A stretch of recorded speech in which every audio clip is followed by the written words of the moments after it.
Welcome to another episode of Comedy Wham Presents with me, your host Valerie, coming to you from the 2023 Moontower Just for Laughs Comedy Festival. My sometime co-hosts, Ms. Purrington and Mookie, are resting at home.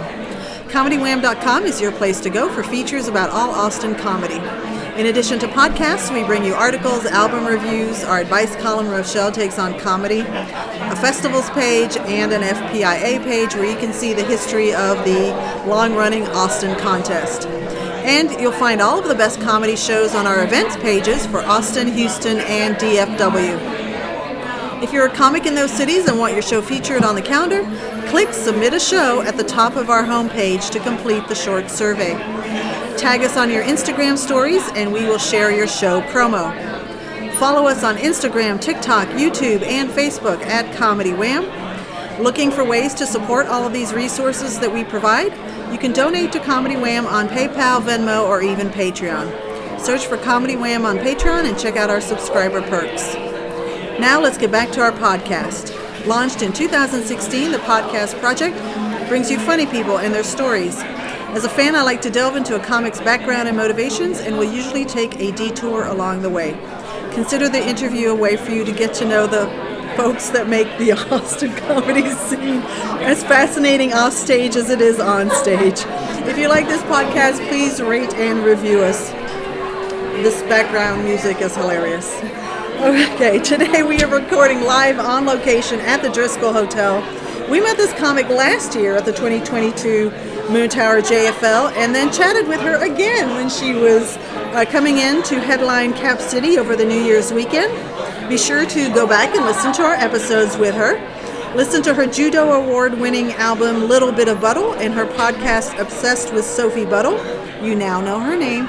She's been on The Late Show with James Corden. She's been touring all over the country, and I'm excited to sit down with her again. Yeah. We're going to give Jeremiah Watkins a run for his money because he's up to 6 episodes with us, and now you're at 3. And she just recorded her first special with Crave last year, and we hope we see that that's released very soon.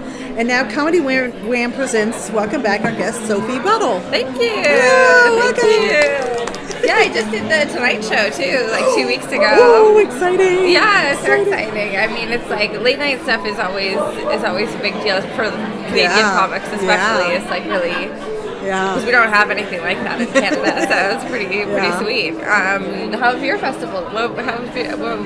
It's good. I mean, it's intense. You go between shows and then recording the interviews in the daytime. And in my case, going to my son's swim meets in the mornings on the weekend. He swims too? Yeah. That's great. And so do you just have one son? Just one, yeah. Yeah, and then so you guys watch your Law and Order together? And we watch our Law and Order. And then he swims around. And then he swims. Busy. Yes, and then he debates on top of that. And so my boyfriend's mom always says that, you know, whenever my boyfriend's name is Mace, whenever Mace really says anything, she goes, let's not debate right now.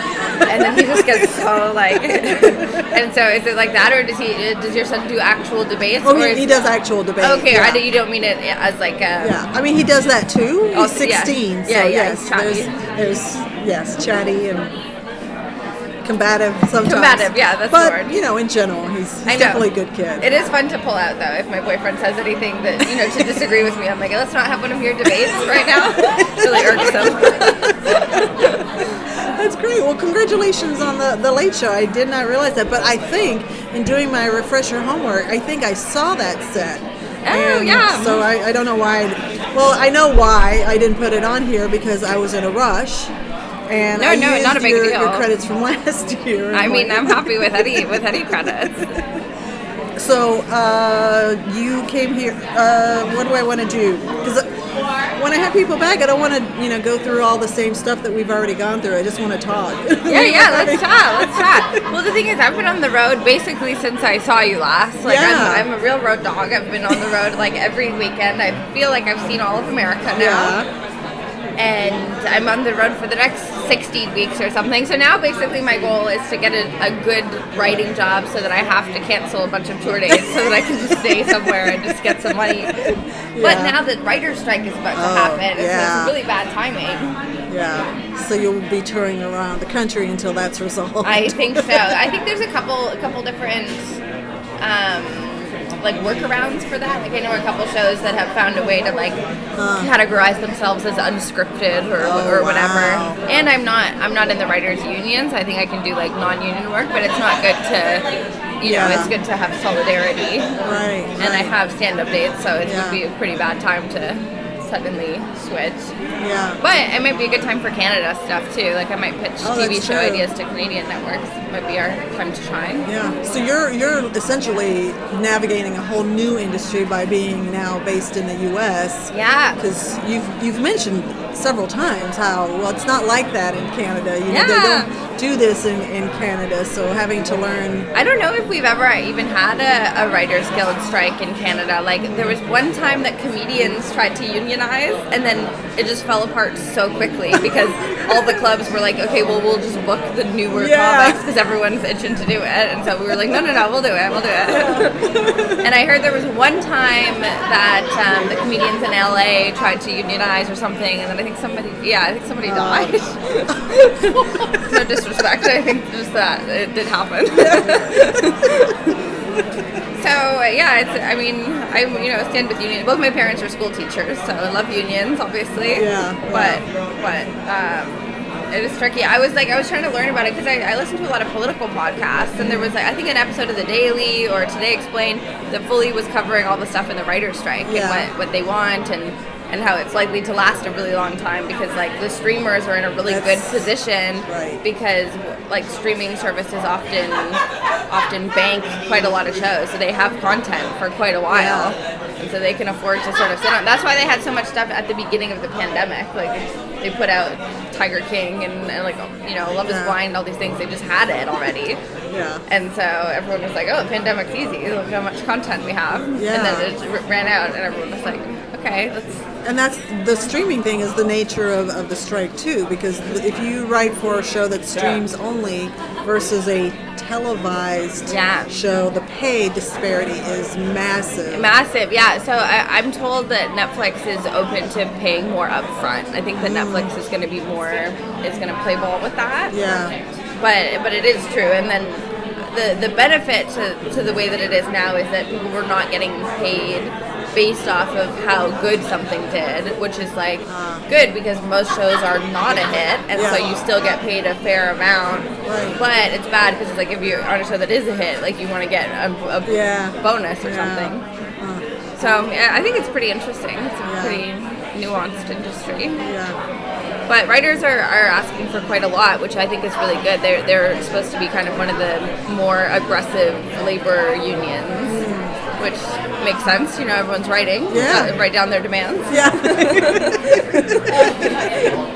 Okay, well, I have been dying to know since you came in for the headlining shows in Cap City or at Cap City. I wrote you a list of recommended restaurants because you had said I need recommendations for restaurants.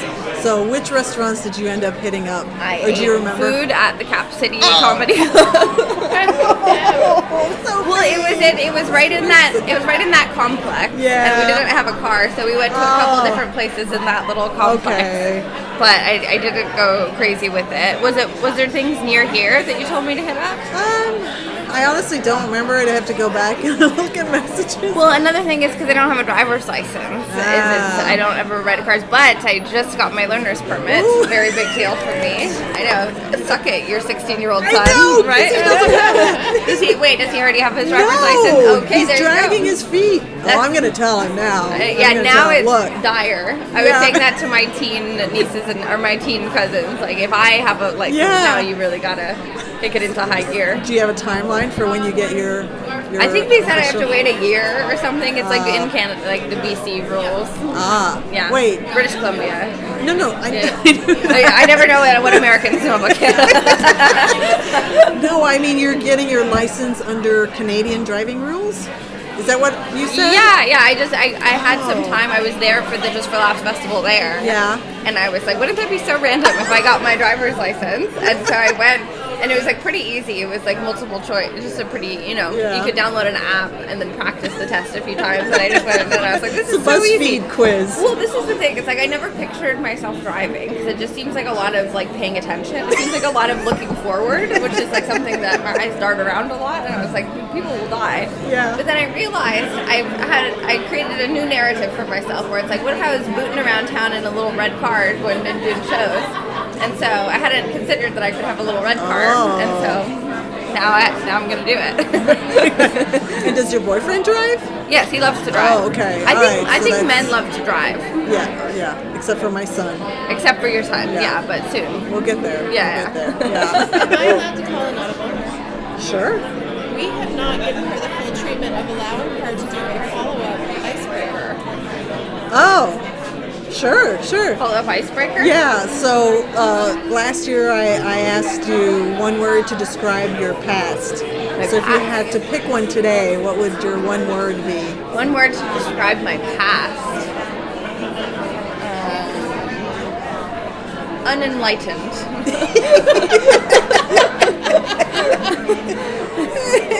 Which I don't fully buy. You're listening to political podcasts and educating yourself. I've always really liked politics, but I feel enlightened now. And I don't know what it is exactly, but I feel like I know what life's about. I have been thinking a lot about why we exist, like in a more kind of existential way. Yeah. And I really think that we exist to laugh. And it's like, of course a comedian is going to be peddling that kind of narrative. Sure. But because we are kind of the only species that can think about the universe and really fathom our own existence and stuff, it's so sort of dreadful and heavy and you're so aware that you're here for such a small amount of time. Yeah. I think that that's funny. Like, I think that being able to know all that and then laugh is such a relief. And I think that it's such a, like, knowing the gravity of it and then being able to laugh is such a bigger relief than not knowing and laughing at something else. Yeah. And so I think that, like, pure, deep laughter is the reason that we exist, because it's like, why else would it be? Yeah. I love that. Well, it is such a comedian. Like, it's justifying my job that I should have gone to university instead. But how does it feel being a sophomore at Moontower JFL this year? Do you feel like completely different about it than you did last year? It feels really fun. I really seriously love this festival. I love Colleen, the bunker. She's Canadian too, and I love festivals when everything is walkable. Like, all the venues are walkable, because you're running into all your comics, all your comic friends. Everyone's on their way. It feels like the Olympic Village. Like, we're all in the same hotel. We're all going to our little events and stuff. Except nobody's hooking up because comedians don't have Riz. Are you guys using Riz? You know about Riz? I don't know what that is. It's short for charisma, but it's like he's got Riz. Like, it's like he's got swagger, whatever. I'll have to ask my teenager, because he knows lingo. He'll know Riz. Riz? Okay. Yeah, I just taught my dad Riz, and he loves it. He's been using it a lot. I teach my dad like one slang term a year, and so this year was Riz. This year was Riz. Last year was thirsty. Like, if someone's like thirsty. Yeah, and then as soon as I taught him that, he was like, "Oh my God, my ex-wife Robin's so thirsty." I was like, "I don't know if you're using it right, and if you are, that's disturbing. Let's not bring that up." I don't know if I was just exhausted last year by the time we sat down, but you seem just so light and like carefree this year compared to last year. Maybe, yeah. I mean, as soon as you've been somewhere before, I definitely feel more comfortable. And I have some friends here this year. Like, last year, I made a really good friend, Ali Makovsky, who is still one of my good friends. Yeah. And then this year, I don't know if I made a new friend, but my friend Emil Wakim is here, who I love. He's a New York comic. He's amazing. And my friend Andrea Jin too, who's also from Canada. Oh yeah. And so it's nice to have like real friends at festivals now, because when you move to a new country, like there's always people that you know that like from passing and stuff. But when you have actual real life friends, it makes such a huge difference in ambiance. Yeah. I was just introduced to Andrea just this past week. The local newspaper, the free local newspaper, they put out their recommendations for Moontower comics, and she was on the list. Oh, cool. So yeah. That's awesome. Yeah, she's amazing. She's so funny. That's awesome. Yeah. And you seem to be booked on way more shows this year than last year, so you've been really busy. Yeah. I'm just trying to get some heat going, trying to get some momentum going. Like, it's really the same on every level of showbiz, whether you're like an A-list celebrity or like a up and coming comic. You kind of never know when you're gonna have some heat, and so when you do have it, you have to sort of say yes to everything. That's why you see, like, you're like, why would Danny DeVito do a Verizon commercial? But it's like, even at that level, they're like, they don't know when they're going to be the person, the go-to person, and so you got to say yes to stuff and bank some money because it's so inconsistent. Even if you're big, like, big people are going up against other big people for the same job, so whoever has a little bit of heat that could be the deciding factor on whether or not you're working. And so I'm keeping myself very busy, but I'm hoping that this busyness turns into something a little bit more consistent. Yeah, for sure. And I saw you at Surrounded, which is Mike Falzone's crowd work show. Yes. And for people that don't know what it is, you have a comic standing in a circle surrounded by the audience, and it's crowd work in the way that instead of the audience shouting suggestions at you, you are observing the audience and making material out of that. And as you were walking on towards the stage, or maybe before the show, we were talking, and you're like, I'm not really a crowd work person. No, I'm not. So were you terrified when you were asked to do it? Well, I've done a couple before. I've done his before. Oh, okay. That's right. You did the Vancouver. I did it in Vancouver. I've done Jeremiah Watkins one where people do shout stuff out. Yeah. But I'm not, like, when I'm out doing an hour, like, I won't usually do a ton of crowd work. A lot of comics that like to post clips will do crowd work so that they don't have to burn material when they want to put stuff on the internet. But I haven't really done a big round of clips yet, so that hasn't been a need. It does seem like most comics that do that, it's because they're doing clips online. Yeah. I don't think that if we had our druthers, we would be doing crowd work, because it's, I mean, unless you have like an improv background, but I think, the art of stand-up comedy is more rehearsed. Like, I have a couple things that turn into crowd work, but it's very measured. Like, I have one thing where I sometimes will ask men in the audience if they know what a diva cup is, and I have them guess. But that's very concentrated, and that's one of my favorite things to do, though. So I do think if you have like a fun crowd work question, it can be fun. But I don't like just going, what do you do? That's stupid, because it works. Like, it'll always get a laugh. Oh, what do you do? Engineer? That's gay, like it's easy. But it is fun to do an all crowd work show, because I do think the audience is there for that, and so it's pretty good vibes in the room. But that was a fun show.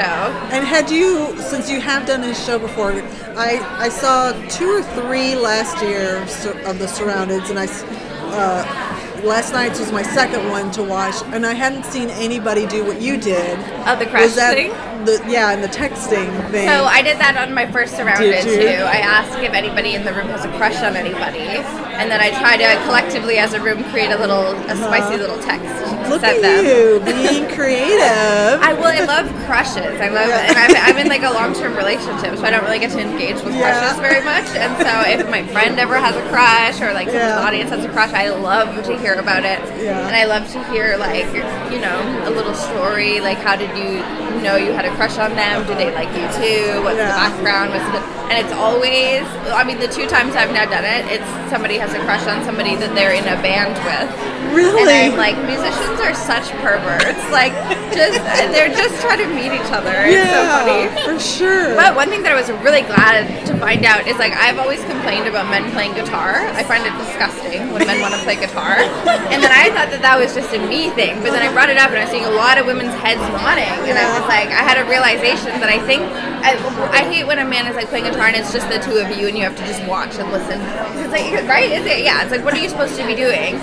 And so I now realize that it's a tactic to try to get them to hook up, because if you're so uncomfortable, you're like, just take me so that we don't have to do this anymore. And so now that I know that everybody's uncomfortable, I think that I hate guitar players even more because of their strategy. I think we might call this episode Hot Takes by Sophie. Yeah. I throw out a lot of accusations on the record. I noticed, I think, that you haven't put out an Obsessed in a while. Is it because you're touring across the country? Too busy? Yes, but I do really want to get back into it. I love podcasting. I find it so fun. And then I also have a lot to say. And so I think that, being... usually the only time I get to say stuff to people is if I have, tight jokes written around it. Yeah. It's very... you have to have twists and turns, but in podcast, if you have something to say, you kind of have the time to really get into it and talk about the nuance, and I like the very long form of it. Yeah. So what do we need to do to push you to... A good question. Well, we can't make you stop touring because that's your... Well, I think that one part of it is I wanted to start filming them too, and I don't really know who to ask, and do I have to set up the filming it, and then do I have to get somebody to clip it, and it just seems like a lot of extra, but I should just keep doing the audio because it's pretty, I know how to do that. But it's just I get the idea of doing something bigger in my head, and then I don't know how to do it, and then so I just do nothing. It's the ADHD thing, I think. Well, and it's if you're facing something that seems like a big mountain, you're like, I'm just gonna walk this way, as opposed to thinking, if I could just break it down or more gradual. Yeah, that's true. I think I've seen people do the video podcast and it's not good quality, and I'd rather not even watch that, and so I want it to look good as well. Right. But I don't know. I don't want to buy a camera. So I don't even know. I mean, that's why this is still audio only. Well, I have the same thing. Is that a Zoom? Yeah. It's just so easy. It's so portable. Right. The only thing that's annoying is, post-COVID, people say, it's a Zoom show. Well, is that over Zoom. Yeah, true. The video meeting versus, no, it's a recorder. Zoom recorder. Yeah, true. I know. It's crazy that two of the biggest things, because I did podcasting so consistently through the pandemic because it was the best. I did a lot of podcasting and I did a lot of TV writing stuff because it made sense. It's you have creative energy and you're just at home and you can funnel it into this. Then as soon as the pandemic sort of ended or I was able to tour again, as soon as I have a creative thought, it just gets slotted right into stand-up. Yeah, of course. It's been your career now, for a long time. 14 years or something, 13 years. Yeah. So tell me what's going on with the special. Oh, I mean, that's a bit of a whole thing. That. Yeah. Did you, regarding the drama? Well, no. Okay, no. because there's drama. Oh, okay. So the Crave special, we filmed it during the pandemic, and then it came out, and then it was good for a while, for 6 or 8 months or something, and then I got in trouble for a joke, and it got taken down. Oh! Yeah, is that what you're asking about? No, I didn't know that. So I got in trouble for a joke from it because, do you know what residential schools are? Yes. Yeah, it's a really terrible thing that the Catholic Church did to Indigenous people in Canada. Right. And it's these schools, and they, took away their names, took away their culture, and were very physically abusive, and a lot of kids died at these schools. Yeah. And so I had a joke pointing out that it is very, not against the Indigenous people at all. I have no interest in making fun of them. And so I had a joke pointing out that it's hypocritical of the Catholic Church to be against abortion, considering how many children they've killed, right, at these schools. And so that's pointed in the right direction, I figured. But it wasn't Catholic people that were upset. It was Indigenous people that were upset with me for referencing residential schools. Period. Yeah, and I had a very difficult. I didn't really know how to handle it because it was I didn't want to apologize for making fun of the Catholic Church because that's probably something that I'll do again. Yeah. And I do understand that it's you don't want me to be the face of your issue. That I'm white. I don't have a direct contact with it. But I wasn't really sure how to handle it. But they got a lot of emails, so they took the whole special down. Yeah, and so the thing is, I got a lot of messages from Indigenous people that liked that I was talking about it, and there was a couple of Canadian Indigenous comics that were really, really glad that I was talking about it. They're like, how are we supposed to get our issue further out there unless people outside of our circle can support us, right? But I was looking into it, and a lot of comics have gotten in trouble for referencing stuff like that. So I think it's just too tender of a subject to even be referenced, and that, you know, honestly, that's fine. Now I know. Yeah, and I don't like. I understood them taking it down. I understand people being upset. I just had never had I've never had people upset at a joke that was not making fun of them. Because if it was Catholic people that were upset, I'd be like, oh, well, good. Well, that's what the joke was intended for. And so I'd understand that. So that was a way that it was very confusing.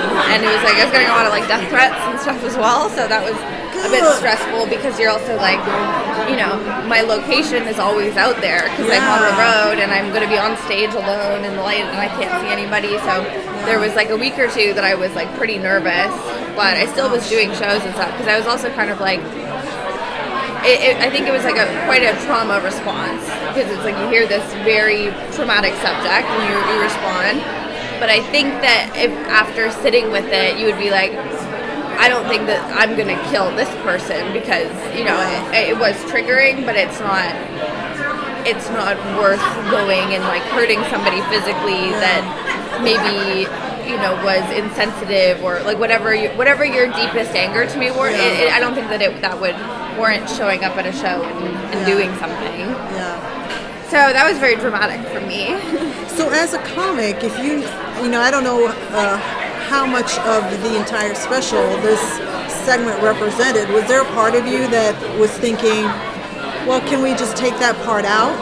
Well, that's what they said they were doing. But it was like, it is pretty short. Like that part of the joke is like maybe a minute or under a minute. And then also another part of like the feedback from it was like somebody had edited like 9 seconds of it and put it online. Oh. And so it was without context. Exactly. And so that 9-second clip was what was getting shared around, and so people were, even from the 9-second clip, you can tell what I'm saying. Like, you can tell that I'm making fun of the Catholic Church, but I think in the context that it was being posted, people were like, oh, surely whatever she said around it was worse. So and the Pandora's box has already been opened, and exactly. But I'm also just so used to, like, I am an edgy comic, and, you know, I can tell in the room if, you know, people pull back or whatever, but I'm not going to do a joke that's not doing well, and that joke does do well in the room because people have the full context, and sort of like, when a comic does an edgy joke, you're doing a gut check with yourself, right? You're like, does this person mean harm? Like, you can kind of tell where people are coming from. And I think in the room, people understand exactly what I'm saying, and they pick up on my vibe. But because this is through the TV, through a streaming service, like there's so many barriers between me and who's watching it, which is kind of new for me, because it's like I don't even post that much stuff online, so I'm so used to only having contact with whoever's in the actual room with me. And then I'm sure a lot of people also saw it that are not even fans of stand-up comedy, so we would never have crossed paths had it not been through this thing. But they took it down to edit that part of the joke out. I don't think they put the special back up ever, but maybe they did. So after the sting of all of this drama happens, did you find yourself thinking, oh, I have to change my way of writing, or I have to, you know, be more careful? No, I didn't, and I maybe that it would have been the correct takeaway, but for me it was really just like, I now have to be aware that a couple seconds of whatever I put out might be put up, and I just have to sort of hope that the people that care enough, either as fans or care enough that are angry, will look into it to see the full context, because stand-up is quite a long form. Like we were talking about podcasts being long form, stand-up is quite long form, you know, like you're watching someone talk for an hour and about a lot of things, which would lead you to have a more accurate gut check on a certain joke. And so I think I just now am aware that a couple seconds of a thing can be put out there, and I have confidence that anybody that was a fan of me or edgy stand-up or whatever that is, gets what I'm doing, and then people that are not fans and see that get upset. I don't know. I don't even know what my hope is for them, because it's just like, if you're on the internet, probably things are going to trigger you. And so, I don't know. I did think about it a lot, and I just sort of realize that people that are not fans are going to see my work, which is something that I never really thought about before. Because it's also when you're kind of on the up and up, the only people you really interact with are people that are like huge fans that are like, oh, I can't wait until bigger things happen for you. Yeah. And so you're so in that bubble, and then when you break out of that a little bit, you get a special on like a streaming service or something. Yeah. Then a lot more people are going to see you, and so you are going to get some more fans that are also so excited. We're also going to get a huge group of people that are now aware of you and are like, oh, she got this big thing, like how? Yeah. Which is like, I had never had that group exist before.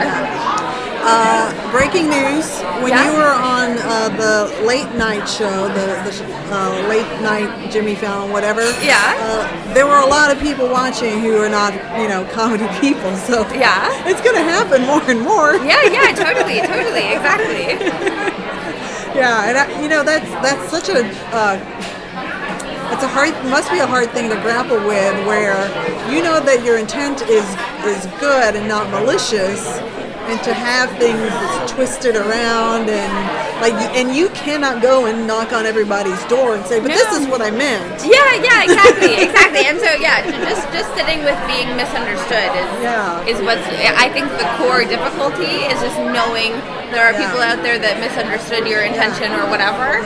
But that's just part of life, I think, and it's also a good sign because it means that you're getting more eyes on you. So that's going to be people that like you and people that don't like you. So I'm fine. Like I didn't lose any work. I got like the hard part was all the death threats, obviously. But also when this was happening, I was in New York doing shows, and every New York comic has a story of getting canceled and getting death threats, and so it was kind of a nice time because it's like you don't hear about other people's things, and so while this was happening, I was really stressed out, and everybody was telling me their story.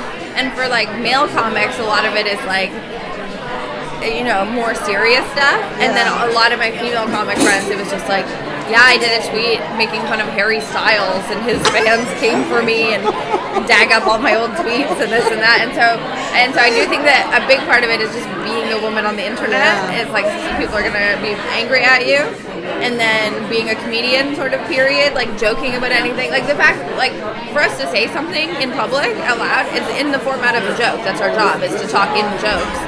And so if we're talking about something serious, people are going to be like, you shouldn't joke about that. But it's like, that's the only way I can talk about it. So I have a lot of different guns pointed at me for being a woman that's talking out of turn, for being a comedian that likes to talk about serious things. Like there's a lot of heat on that. And so I'm fine with that. I think I'm just going to keep on doing what I'm doing. So is there another special that you're planning for yourself? Yeah. I have my hour now that I really want to shop around, and so we're just sort of figuring out where that should live. Cool. Yeah. Well, continued thanks to Bruce who introduced us. Yes, totally. And now you and I can write, privately. Yeah, totally. When you want another interview, you can do that. But I have I have like a Comedy Central thing coming out in June. Exciting. Which is like 10 or 12 minutes, and I'm doing a Don't Tell taping in the summer as well, so I have a bunch of things floating around, and so we'll see which of those jokes get me in trouble next. They did take out one from the Comedy Central one. They did tell me they had to take one out. They said legal was standing firm. And I was like, wow. Okay. Wow. Yeah. And was it, without divulging like what it was, is it along those, is it another one of those where It is. Well, but no, but it's in a way where like I like when everybody's uncomfortable. So it's like where I stand politically, I don't want the people that are aligned with me politically to be comfortable either. I want everyone to leave feeling a bit like I'm not on their side. But your personality is so nice and disarming, but I really don't believe in like black and white thinking, and so I think a big part of being sort of a political comic is not just being on my team, because I really dislike that about a lot of political conversations. It's just like, well, whatever my guy says, I'm going to stand with him. I like to take each thing as it comes and think about it. And so that's going to make it, everybody upset. Well, I'm still going to be on your team, so I'm whatever. going to be on your team too. Okay, so new special, you've got a Comedy Central thing coming up. What else? What else is coming up besides the 100,000 touring dates? Yeah, tons of tour dates, Comedy Central, my Don't Tell taping. I have another season of Roast Battles Canada coming out. I just had my gala from Just for Laughs this past summer come out. I'm going to keep doing my podcast at some point. And I think that there's more too, but those are my highlights. Is there a random topic that you want to talk about? What are you currently obsessed with? I'm gonna turn the tables on you, and I think if you want to. Okay, well that is one thing. So one thing is, I don't even want to divulge it because it is like but I do have a pretty good vault. So I've been really into buying vintage cycling shirts, like just kind of the spandexy with like interesting graphics on it. Because, it's nice, it's breathable, it's fashion, it's different. You can do zip if you want to have cleavage or not. It's like whatever you feel like. And it's like instead of like a graphic tee or something, I really like it. You put a little jacket, because if you do plain all around it, it really pops too. With an outfit. But my actual obsession that I want to talk about is Chat GPT. Oh, have you guys I've messed with it. Yeah. Okay, what have you messed around with it for?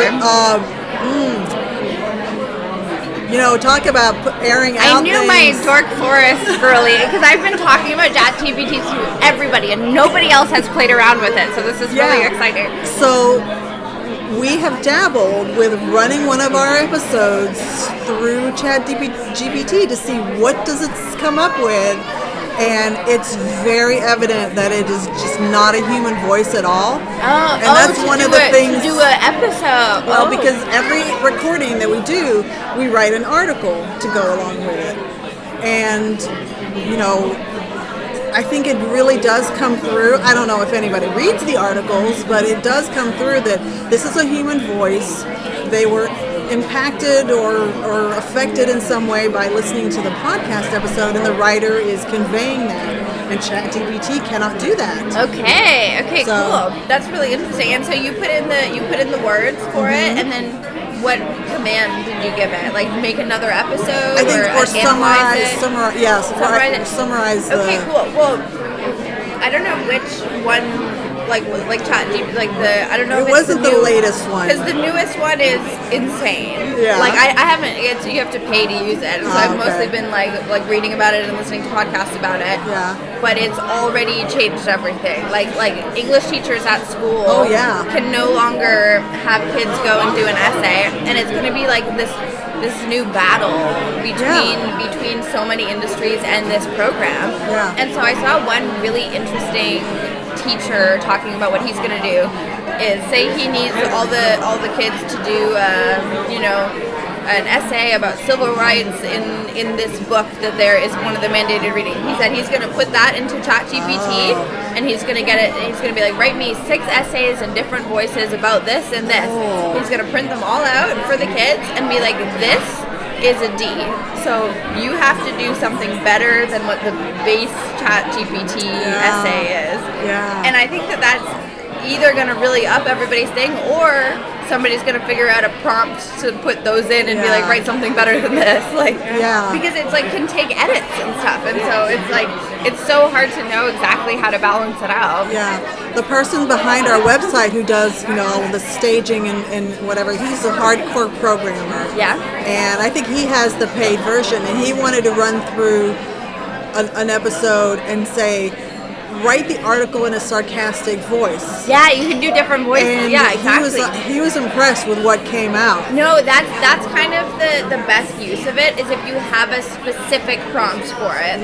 If you punch in write a stand-up joke about paintings, it's going to come up with something kind of bland. Yeah. But if you say write a stand-up joke about paintings in the voice of George Carlin with an idea about this, it's going to come up with something really close. Wow. And so one of the things that people are really advising people that use it regularly to do is to have whatever your goal is in mind and then ask Chat GPT, what's the best way to ask you to produce the best result for me?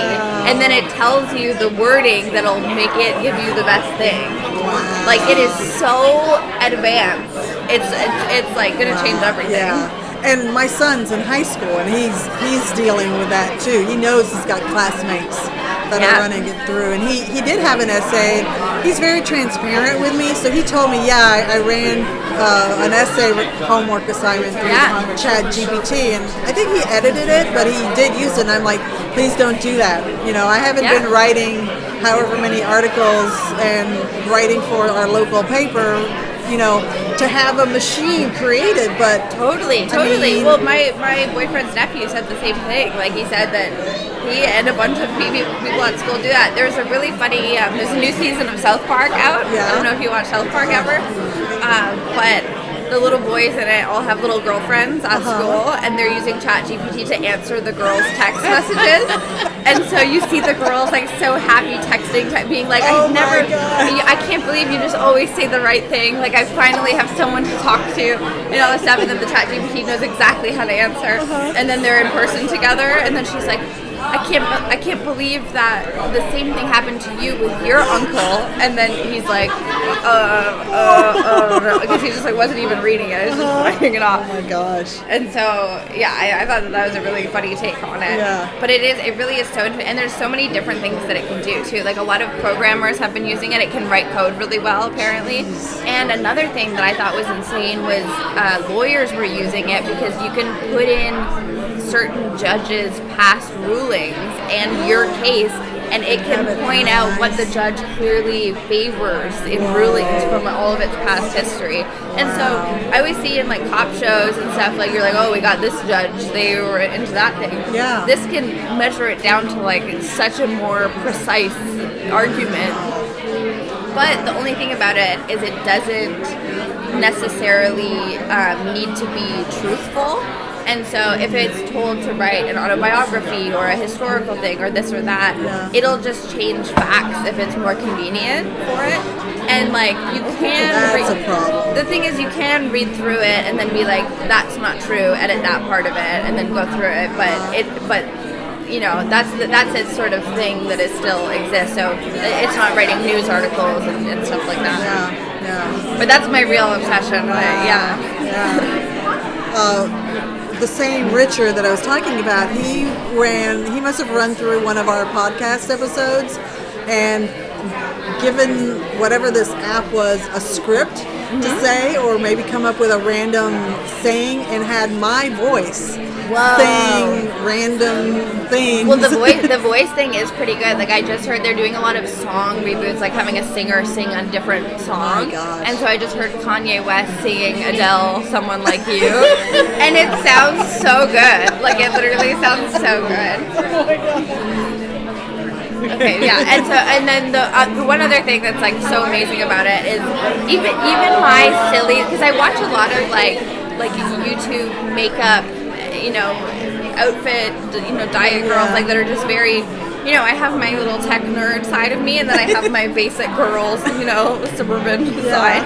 And so there's this girl I follow because she makes like gluten-free recipes, and I'm allergic to gluten, and so I really like having new ideas for that.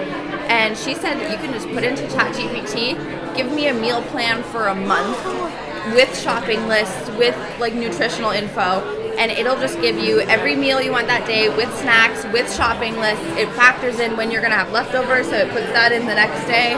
Like, oh my God. And then you can look and you be like, I don't really like tuna, and you say I don't like tuna, and then it just rejects it immediately. Like it's basically going to be a personal assistant to all of us. And the question is really going to be like, how many industries are fully going to collapse? Yeah. But there is the human element of it, where it's like, if you could afford to have a dietitian, you probably would prefer to just have somebody in person go through it with you, but maybe not. That's another side of it. Maybe the next generation won't prefer that. Like, because my friend was just telling me that COVID babies are just going to have messed up eyesight their whole life because they had so much more iPad time than other kids at that age.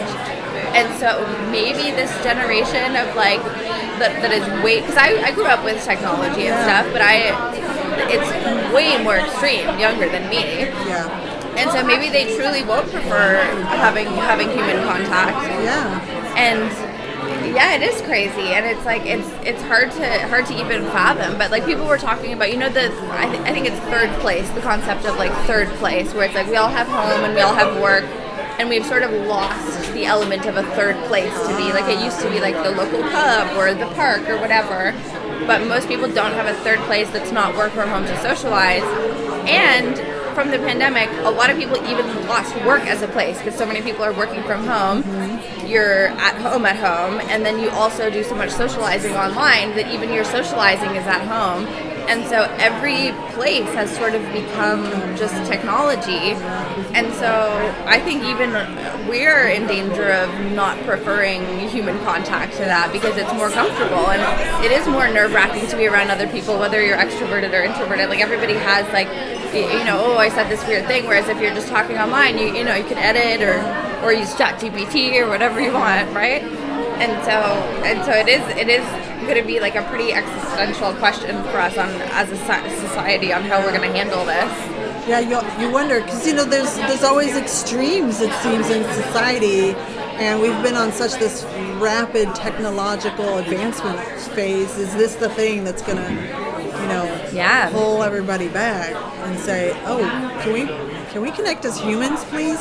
I know, and like all of our biology is to try to be around other people, but we've fought so hard against our biology because we're smart beings, and so we don't have to walk anymore. We can drive places. We don't have to cook for ourselves. Food is already ready. Like there's all these things that we've eliminated biologically from ourselves.